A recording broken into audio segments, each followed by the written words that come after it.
சளி அதிகமாக இருந்துச்சுன்னா நம்ம கற்பூரத்தை வந்து தேங்காய் நெய்யில் போட்டு அப்படியே பவுடர் பண்ணி தேங்காய் நெய்யில் போட்டு லைட்டாக ஹீட் பண்ணி அது தடவுனா, இதெல்லாம் சின்ன சின்ன கை வைத்தியம், குழந்தைங்களுக்கு கூட ரொம்ப ஹெவியாக இருக்காது, லைட் டோஸாக இருக்கும், ஆனால் வந்து ஒரு ரிலீஃபாக இருக்கும். அந்த மாதிரி நீங்கள் செய்யலாம்.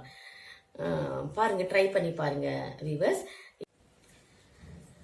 சளி இருமல் இதெல்லாம் இருந்துச்சுன்னா நீங்கள் என்ன செய்யலாம், வெத்தலை, அப்புறம் கற்பூரவள்ளி, துளசி, மிளகு, ஜீரகம், இஞ்சி இதெல்லாம் போட்டு கொதிக்க வச்சு நீங்கள் கஷாயம் கொஞ்சம் கொடுக்கலாம். அது கூட ரிலீஃப் ஆகும்.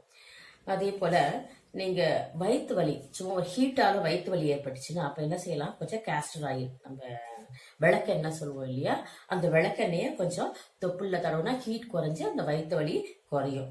அதுக்கப்புறம் வந்து என்ன செய்யலாம், அடுத்த வைத்தியம் என்ன செய்யலாம்னா கொஞ்சம் வெந்தயத்தை வாயில போட்டு தண்ணி குடிக்கலாம். கொஞ்சம் அதுல வந்து ஹீட் ரெடியூஸ் ஆகி நம்ம